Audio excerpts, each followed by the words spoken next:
Hello and welcome to another Kyle Connor YouTube channel video. Today we are driving the Ford Escape Hybrid. This is the new one. It's actually a 2021 and long wait for this car. 2 years delay. They had some battery issues for the Kuga in Europe, which is the European spec version of this car. You have to forgive some audio on this particular video here. You'll hear some popping with my P's. I'll try and calm down about it. My binaural headset actually broke, so big apologies for the lack of good audio. Anyway, let's start with the price. $43,025 for this Escape Titanium. It's a maxed out one. It has the sunroof. Oh, look at this. The plows are going up. It's got the glass roof on the roof, which is like $2,000, $2,895 for options, which would be the paint and the titanium premium package.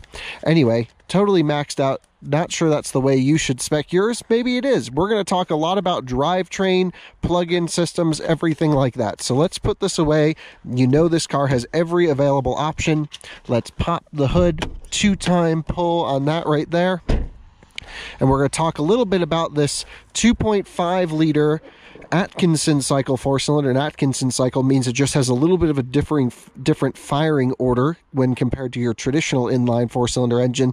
Not necessarily the most powerful, but a little bit more efficient, and similar to like what a Prius uses. This is the exact same engine used in the Escape Hybrid, not the plug-in hybrid, and have to say it's very competent, no issue. Although I will say occasionally when this is on, especially at low RPMs, I'm hearing like a clunk or a thud coming from somewhere. Like it's not a pleasant sounding noise, and I'm certainly gonna let Ford know about that. It doesn't seem like it should be there, but it only happens very occasionally in very cold weather. Not sure. Anyway, it doesn't seem to affect the drivability of this car, and it's only happened twice during my time with it. I've driven this about 400 miles in the last week, so really spent a lot of time with it. Let's talk plug-in systems. So the plug-in hybrid in terms of price is about $6,000 more, $5,500 more than your standard hybrid Escape, but you get a $6,500 federal tax credit if you qualify with this. Now, typical EVs get $7,500 tax credit. Some plugins do as well. This doesn't have a big enough battery for that. Ford says it's a 14 kilowatt hour battery pack. I believe that's installed capacity, not usable. I've asked everyone I know at Ford. No one can tell me the size of the battery pack, usable or gross, so my guess is somewhere around 10, but that is just purely a guess based on gut feeling. 14 kilowatt hours is the number they share. J1772 charging, you can pull up, plug in. It only has a 3.6 kilowatt onboard charger, which is far too slow. A lot of people say plug-in hybrids don't need a fast onboard charger because you charge them overnight and you get your initial range throughout the day. That's not how I use them. I charge them at home, at work, in between. Everywhere I go, I'm always plugging this thing in because I want to maximize my time on electric. Now, we tested this car, 2 different range tests in electric mode. The first was a city under 40 mile an hour highway, or excuse me, city range test, and it did 39 point something miles, which is pretty good. You have to depressurize the fuel tank and it pops open. Case for most hybrids. No fuel cap, you just plug it right in like most Fords.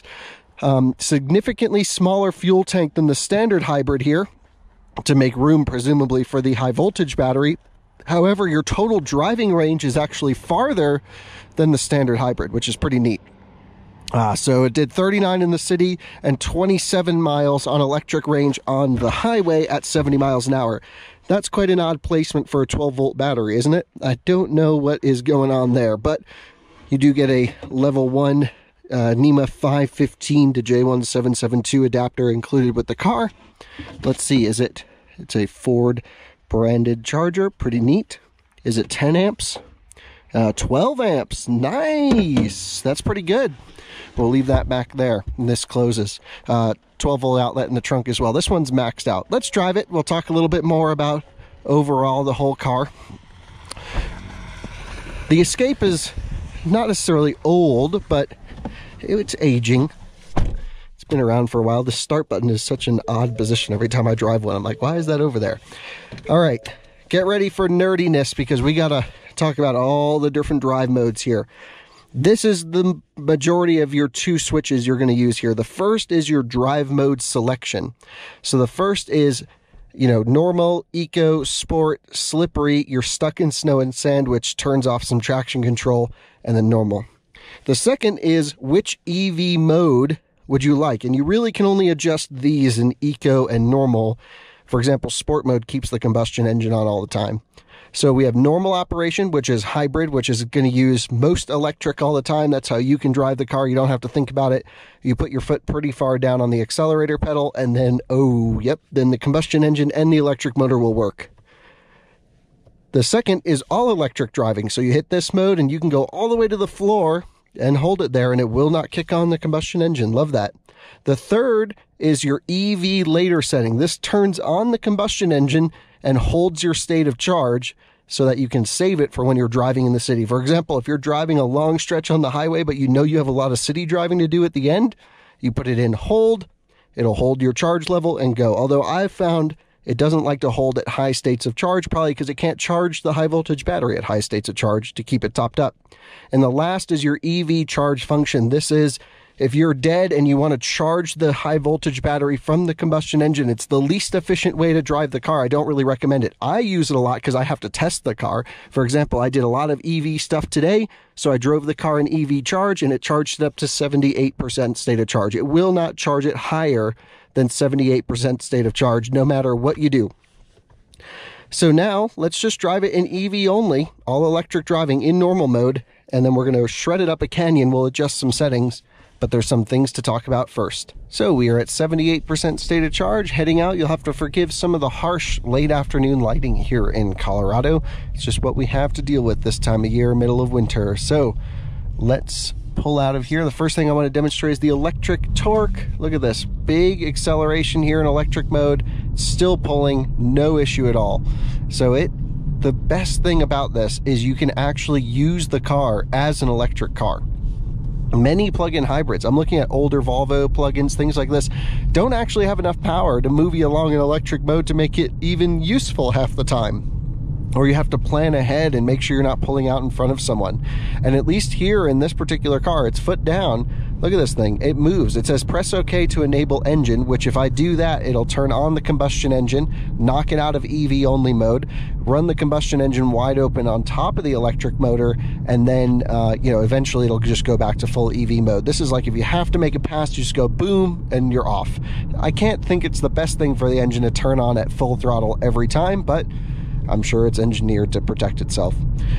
There are a couple issues with this plug-in system. The first I've already mentioned. It kind of has a mind of its own. You tell it to hold a state of charge a certain percentage, it doesn't. You tell it to charge up the battery, it only goes to 78%. And last is in cold weather, and this is not unique to Ford products, many plug-in hybrids, in cold weather, run the combustion engine when you have the heater on, regardless of the setting. And that's what this will do. You can precondition it while it's actually plugged into a level 2 charger, and it will kick on the combustion engine if it's really cold outside, which I've never seen an engine running while plugged into a charger. It's very odd. Just shows that they probably undersized the onboard heater for this car a little bit. The electric heater, it's probably only a 3 kilowatt heater, and it really needs more like a 6 or 7 kilowatt heater. Stay on your side of the road, Mazda.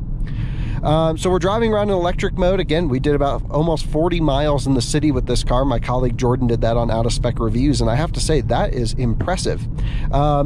I know I'm talking a lot about drivetrain. There'll probably be plenty of other reviews that talk about the cabin, but it's an Escape. We've already reviewed the Escape. It's nice. It's a good cabin, has all the tech you need, everything like that.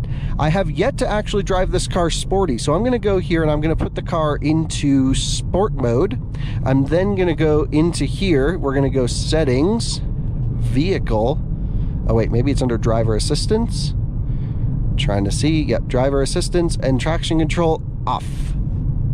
It's not a performance car, but I do kind of want to see what it's like when you drive it hard.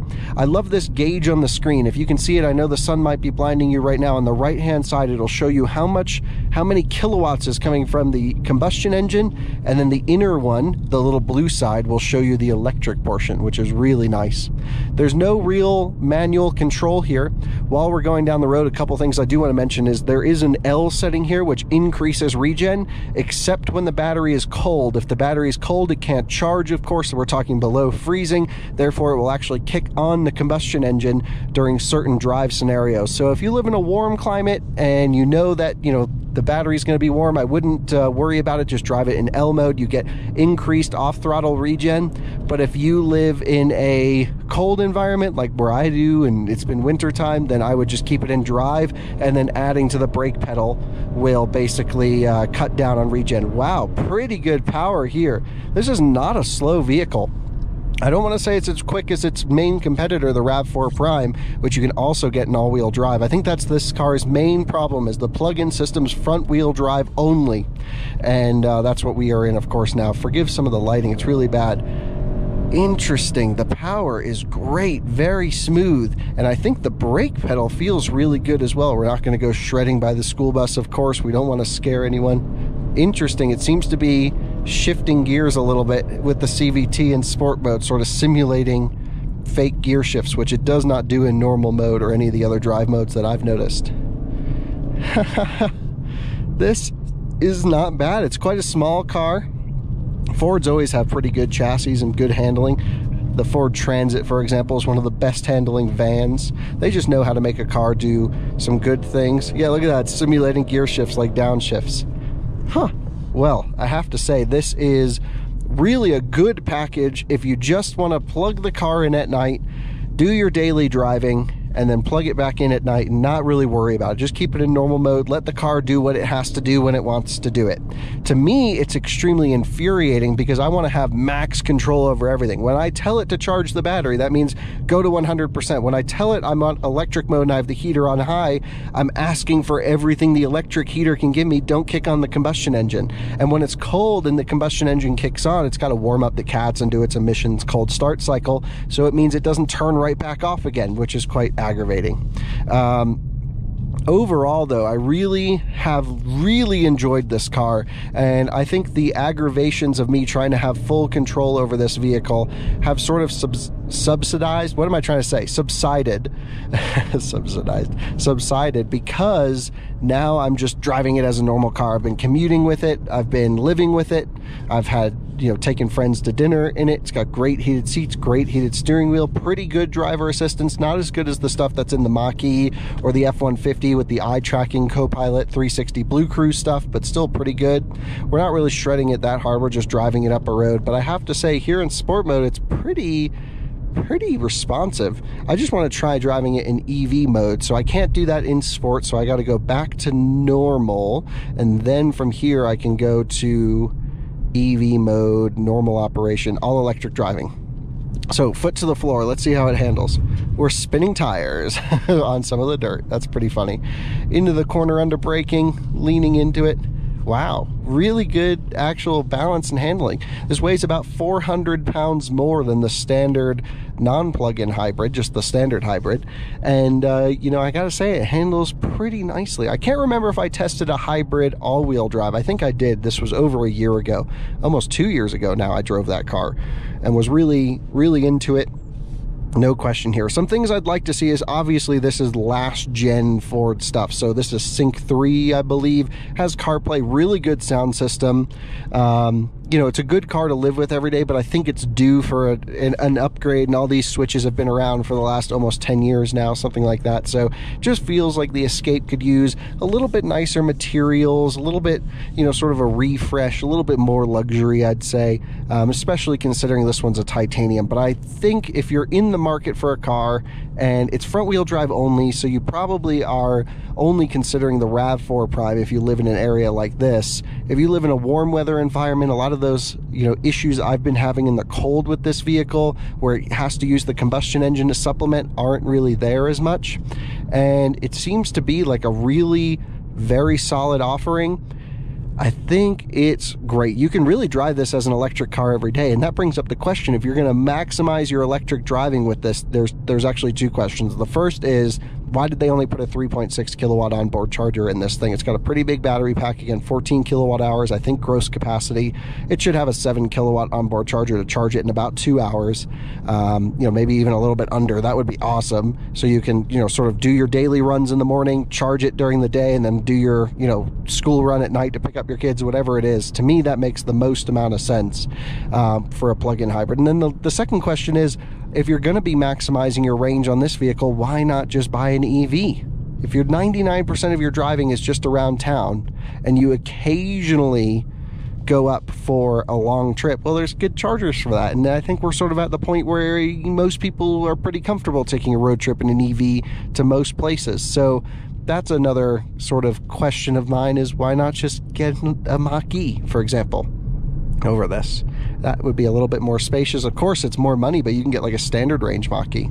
Here comes the sun. We'll end it now because the sun is getting strong, but I have to say thank you so much for watching my personal channel. I'll try and keep the uploads coming on this, sort of my raw opinions on cars firsthand, not full reviews. The back seat's got plenty of room, the trunk's got plenty of space. I sort of showed you some of that, but my opinion is very impressed with this car. It's worth the wait. If you're only interested in plug-in hybrids, this one's certainly got the range and the electric acceleration to make it possible to maximize your electric range. And to me, that's such a huge benefit here. So I have to say thank you for watching. We'll see you again soon. And I'm really enjoying this Ford Escape Hybrid and sort of maximizing my efficiency and range with it. Let's try the turning radius and we'll end the video. Full turn, pretty good. For a front-wheel drive car, that's awesome. Nice. See you soon. Bye-bye.